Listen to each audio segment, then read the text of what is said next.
Agora na CBN, Café, Saúde e Direito, com Stefano Cossenza.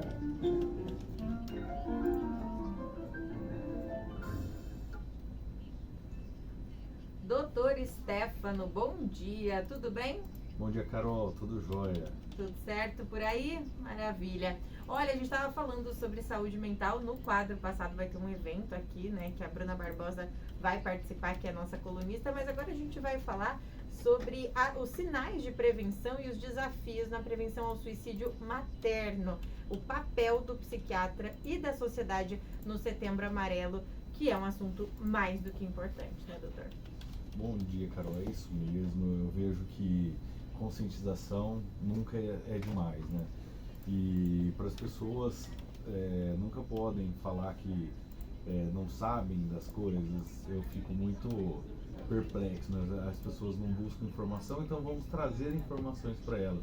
E ainda mais questão de vida, né? A gestante cria toda uma expectativa, a família cria toda uma expectativa e depois pode ter suicídio materno. Então vamos aproveitar o Setembro Amarelo para falar um pouco sobre esse tema. É isso aí, o doutor Stefano convidou para essa quarta-feira a doutora Marcela Ramude Rosa Chiqueto, tá certo, né, doutora? Ela que é médica graduada pela Unicastelo em Fernandópolis, tem residência médica em psiquiatria e é especialista em terapia comportamental pela USP. Trabalhou também em grandes hospitais psiquiátricos na capital. Tudo bem, doutora? Seja bem-vinda, bom dia. Tudo bem, muito obrigada pelo convite, um prazer estar aqui com vocês. O prazer é todo nosso. E você falou das mães, né? E logo vem na cabeça que a mulherada já tem muitos hormônios, né? Já tem toda a questão hormonal, depois que se torna mãe, ainda mais. Então essas questões de suicídio, de depressão pós-parto, vem muito forte, né, doutor? Sim, o Carol, é muito... Quem tem uma mulher em casa sabe como é difícil. Nós vivemos em momentos normais. E quando a mulher está grávida, tem o lado puerperal, né? Então tem todo o antes e o pós-parto, né? Sim.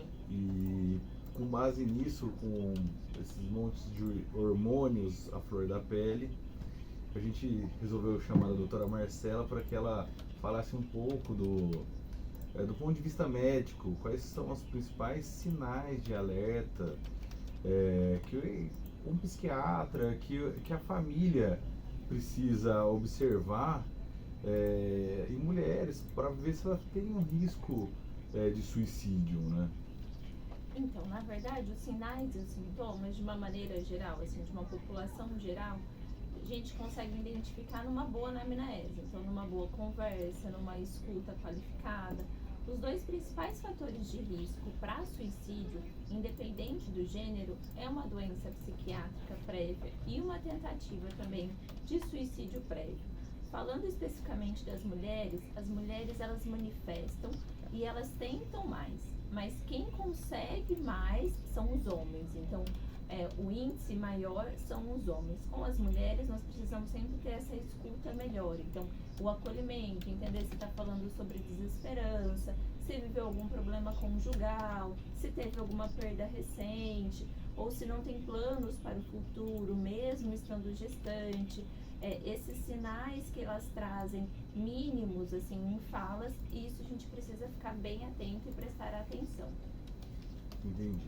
E como que é importante, né? Se a pessoa tem um quadro depressivo, se ela tem um quadro mesmo suicida, como que tem que ser integrado na prática psiquiátrica?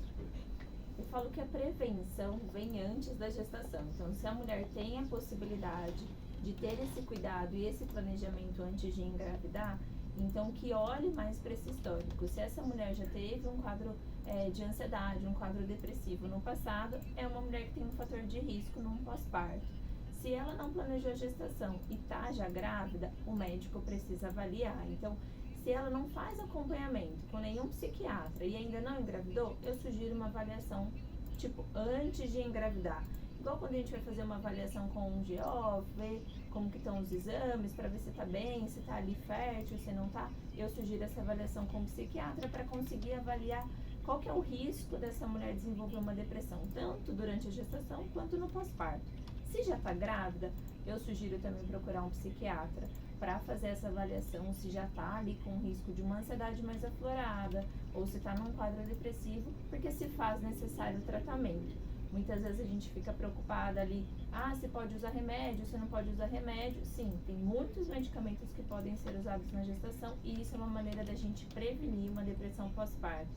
No pós-parto, se não foi identificado até agora e a mulher começa a manifestar mais melancolia, porque os primeiros dias tem muito choro, tem muita mudança de hormônio, tem muita mudança de ambiente, então a família também tem que estar atenta, o profissional que ali a acompanha, e aí se caso ela não esteja inserida ainda com o psiquiatra, ela precisa ser passada por uma avaliação psiquiátrica, porque a depressão pós-parto a gente considera depois de 15 dias, mas isso pode ser identificado com 1 ano de vida. O risco de morte materna no primeiro ano de vida é muito alto, mata muito mais do que hemorragias, pressão alta. Então é um assunto que a gente precisa estar atento e ter aquela escuta de acolhimento. E é muito comum a depressão pós-parto? Muito comum. Se uma pessoa já teve uma ansiedade ou um quadro depressivo no passado, mais de 60% tem chance de desenvolver uma depressão pós-parto. Se você tem um histórico familiar importante, também isso é um sinal. Se tem algum familiar com transtorno bipolar, você também tem muitas chances de desenvolver uma depressão pós-parto. E assim, o que acarreta mais?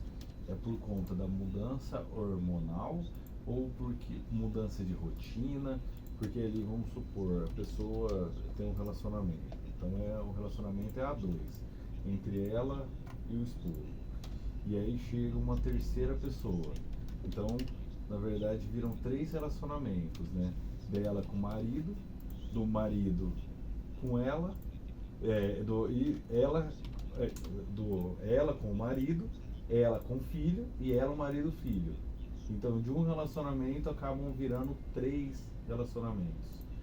E o que mais ocasiona?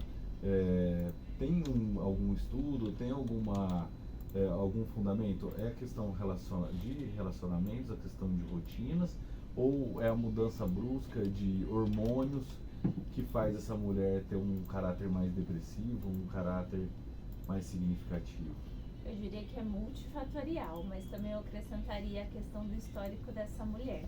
Então, como que essa mulher foi criada, se ela tem algum familiar que tem algum problema psiquiátrico, se essa mulher teve atenção com a sua saúde mental ao longo da vida, isso eu acho que é primordial. O desenvolvimento psíquico do bebê já é dentro do útero. Então, se ela também está num relacionamento, uma gestação que não foi planejada, uma gestação que foi planejada, mas está num relacionamento conturbado, não tem ali uma comunicação clara com o marido, não tem familiares ali que dão suporte, ou tem ali conflitos, ou tem questão de financeiro, ou o marido precisa sair para trabalhar, ou ela que precisaria trabalhar. Então ali já é uma mudança. Tem a privação de sono, tem a privação de mudança do corpo. A pessoa, a gestante, ela já tem uma mudança cerebral e também física. Então tudo isso afeta, assim, não tem como elencar qual que é o fator principal. São vários fatores de risco para um desenvolvimento de depressão pós-parto, mas principalmente o histórico dela e as situações que ela tem vivido ali naquele momento. Porque mudança de hormônio, todas as mulheres terão. Então tem que ver como que está esse cenário, porque as mudanças serão intensas, mas se essa mulher e se essa família está mais preparada para receber esse bebê, a chance de ter uma oscilação brusca é menor. Entendi. E qual que é o maior desafio de tudo isso? Ainda existe muito tabu? Existe, e eu falo que essa parte da saúde mental materna tem mais tabu ainda, porque tem muito medo, né, do tratamento psiquiátrico na gestação. Então, vai causar algum mal para o bebê, é um medicamento que vai provocar alguma doença. Pelo contrário, a doença em si, ela já pode provocar uma doença no bebê. Então, existe muito tabu. Eu acho que ainda precisaria de mais preparo, assim, tanto dos psiquiatras, né, de uma maneira geral. O nicho de quem cuida da saúde mental materna é pequeno, então precisaria ampliar esse olhar, ampliar estudos, aprofundar melhor sobre isso, entender que existem medicamentos que podem ser usados, mas também os profissionais da rede, né? Desde o obstetra, conseguir ter um olhar, não só ficar perguntando de histórico clínico, mas perguntar se teve algum histórico psiquiátrico antes, se faz uso de algum medicamento. Então, o pediatra, que também avalia esse bebê, existe o tabu, e inclusive entre os profissionais, que eu acho que ainda falta muita informação, né? Muito conhecimento. Ô, doutora, e muito se fala sobre a prática de atividade física e uma alimentação saudável para combater esses transtornos mentais, não quando se está grávida ou num pós-parto. E muitas mulheres deixam esse hábito quando engravidam, principalmente da atividade física. Mas manter uma rotina de exercício pode amenizar os efeitos de uma depressão pós-parto ou de um possível suicídio materno? Pode, com certeza. Assim, quando a gente fala de um quadro bem leve, ou até para prevenir, a atividade física, uma alimentação equilibrada, uma meditação, tudo isso contribui e evita, às vezes, usar medicação. Uhum. Então, com certeza, além de fazer bem para a saúde física, a saúde mental ganha muito com a atividade física. E é questão da gente se cuidar, né? O autocuidado, que a atividade física não faz bem só pra mente, né? Faz pra tudo, né? Então, as pessoas ficam muito preocupadas e não fazem Sim. o que tem que fazer, o dever de casa. Doutora Marcela, e a questão das campanhas do Setembro Amarelo? Como que você vê? Se você vê que ela impacta mesmo nas práticas da psiquiatria, essa conscientização pública, ela é favorável? Ou as mães são deixadas de lado nessa hora do Setembro Amarelo? Ou como que a gente poderia fazer que também fosse mais observado a questão materna aqui? O que você vê como importante para a gente utilizar, a gente começar a trabalhar isso? A campanha Setembro Amarelo, ela já existe há um tempo e eu acredito que sim, que nesse setembro fala-se mais. Então, nós psiquiatras sempre estamos aí de olho na prevenção ao suicídio, mas talvez nesse mês levante mais a bandeira tanto para a população quanto para outros profissionais. Mas em relação à saúde mental materna, acho que tende muito a crescer. Então, como eu disse, assim, tem um nicho muito pequeno ainda que fala sobre isso. Então, acho que a gente tem que disseminar, nós que estudamos mais essa parte, assim, disseminar mais informações e até conseguir talvez atingir os profissionais que cuidam principalmente dessa mulher, porque não necessariamente essa mulher vai chegar até o psiquiatra. Por exemplo, a rede primária, né, falando do SUS ali no PSF, é onde boa parte das mulheres estarão circulando e é onde ela vai estar ali sendo vista por vários profissionais, né? Não só GO, mas enfermeiras, agentes da saúde. Então, ampliar esse olhar e falar assim, poxa, não é porque ela está grávida que ela está feliz. Não é porque ela está grávida que resolveu os problemas dela. Não, pelo contrário, ela está vivendo num momento mais vulnerável da vida e é onde a gente precisa ter um olhar muito mais atento para essa mulher. Então, temos que crescer muito mais aí essa campanha, principalmente em relação ao suicídio materno. E como que você vê o papel do profissional da saúde? Quando a gente fala profissional da saúde, a gente engloba todos, né? Os médicos, os enfermeiros, dentistas, farmacêuticos, fisioterapeutas. Como que você vê o papel deles nas medidas preventivas?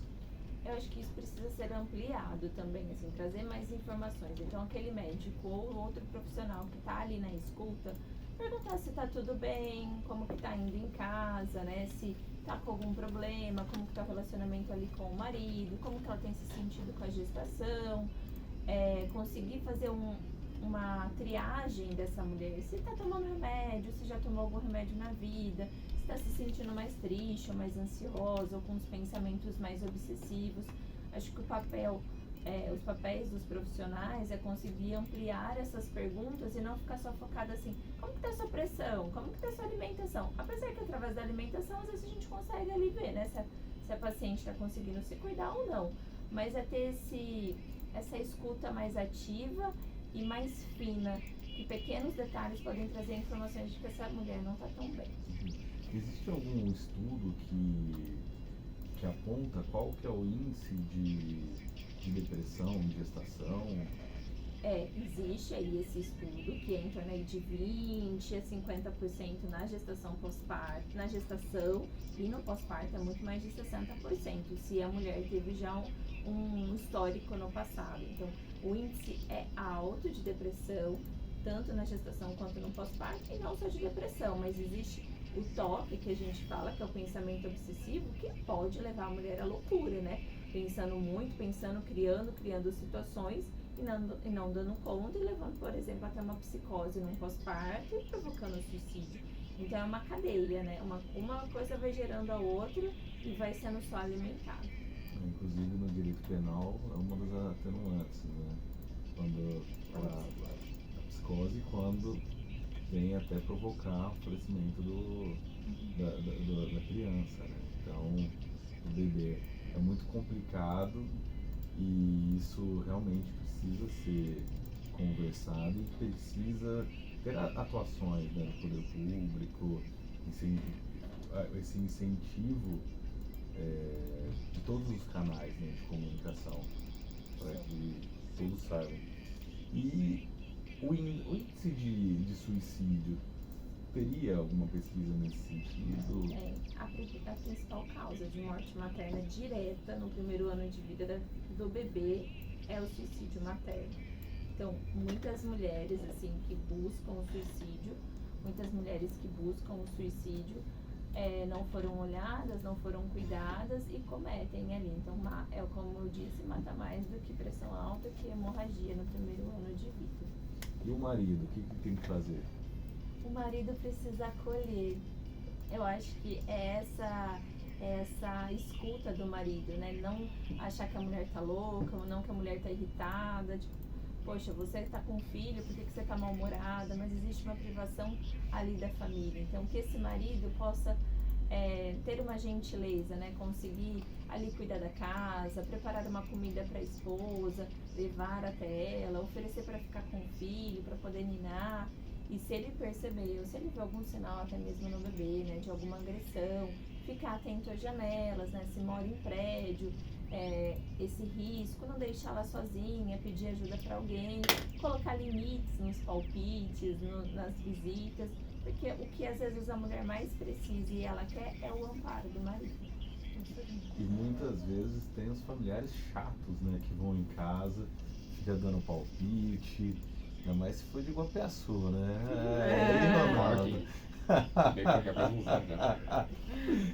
Os parentes vão aí. Às vezes vão com a mala já. Nem sempre essa mala é bem-vinda, né? Ainda mais de uma mulher que acabou de parir, né? Por isso que é importante perguntar o que a mulher quer. Porque às vezes a mulher não quer, as pessoas às vezes são invasivas. E às vezes a mulher também precisa de ajuda e ninguém quer ali oferecer ajuda. Então é importante a comunicação. Eu acho que a comunicação faz total diferença nesse processo. Não, e tem, porque assim, o pessoal sempre fala, a mãe da gestante vai para casa. Mas aí às vezes gera um estresse com o marido. E aí às vezes... Gestante. Não, e com a própria gestante, Porque a gestante já se estressa, vai descontar no marido. Aí o marido vai descontar na gestante. Porque mãe e pai, cada um no seu lugar, né? Eu acho que é o seu núcleo familiar. A gestante tem um bom relacionamento com a mãe e às vezes descobre os conflitos nessa transição do pós-parto. Então muita coisa às vezes vem à tona dessas relações mal resolvidas ao longo da vida. Por isso que muita psicanálise. Desde antes de engravidar é importante fazer terapia. Maravilha. E uma coisa que a gente sempre... Vamos falar um pouco agora de direito. Como que o profissional da saúde pode equilibrar a necessidade da questão do sigilo profissional do paciente com a obrigação de prevenir o suicídio? Avaliar o risco. Então precisa avaliar e ter essa escuta do risco do paciente. Então se o paciente manifesta uma desesperança, mas não tem um planejamento de suicídio, não tem nenhum plano, e nem fala muito o que cometeria, é acolher, ouvir e tentar fazer combinados com esse paciente. O segundo é risco médio, então se o paciente fala que deseja morrer, mas não tem nenhum planejamento naquele momento, é importante conversar com esse paciente, fazer ali um acordo e falar que pedir autorização para sinalizar essa família, né? Para essa família estar mais atenta, mais próxima, não deixá-lo sozinho, porque está manifestando. Agora, um risco iminente, que eu desejo me matar, estou ali com um plano, aí precisa ter uma quebra, assim, né? Então é falar ali para o paciente, olha, eu preciso comunicar a sua família, se não tem família, eu preciso acionar o serviço de emergência e encaminhar para uma internação psiquiátrica. Então é avaliar muito o risco do quanto que isso para poder ter a quebra do sigilo. Mas sempre falando para o paciente, né? E os pacientes relatam que querem se matar? Relatam que querem se matar, ou mostram sinais indiretos que não estão com esperança para o futuro, ou que estão mais isolados. Muitos falam que querem se matar, mas é mais um desejo, tipo, estou precisando de ajuda. E muitos, por exemplo, os homens, às vezes essa certa impulsividade, acabam cometendo sem verbalizar muito. E é uma coisa chocante, né? A questão do suicídio é uma coisa muito... Precisa ficar atento, principalmente aos idosos. Os idosos, às vezes, eles se isolam e se calam, não verbalizam tanto, e eles têm um alto índice de suicídio. Também. Aí ficam muito sozinhos, né? Os filhos saem de casa, os netos às vezes não visitam com tanta frequência. Tem A doenças solidão, né? crônicas, né? Junto, então já tá com alguma patologia. Muitas então, vezes o marido ou a esposa já morreram, então é complicado. É uma parte que tem que ter bastante atenção, né, doutora? Dos Exatamente. idosos. Nossa, Excelente. é uma coisa bem chocante mesmo, mas que está presente, que a gente precisa ficar de olho para Sim. que não... E falar, né? É. E falar e não ter medo de perguntar, de ouvir. E quanto mais tiver essa comunicação, mais terá essa consciência, a gente vai conseguir prevenir. Muita terapia, muito remédio. E muito né? acolhimento. E muito acolhimento. Excelente. Doutora, obrigada, viu, pela participação de hoje. Obrigada, é um prazer aqui, adorei falar com vocês. Obrigado, doutora Marcela. Muito importante o assunto de hoje. Obrigado, Carol. Eu que agradeço. Carol, quero ver você semana que vem Ah. de botina, chapéu e fivela, hein? Pode deixar, você também, hein? Se você for, eu vou. Ah, hein? então combinado. Até semana que vem. Até mais. Até. Tchau, tchau. Tchau. Agora 10h58, intervalo.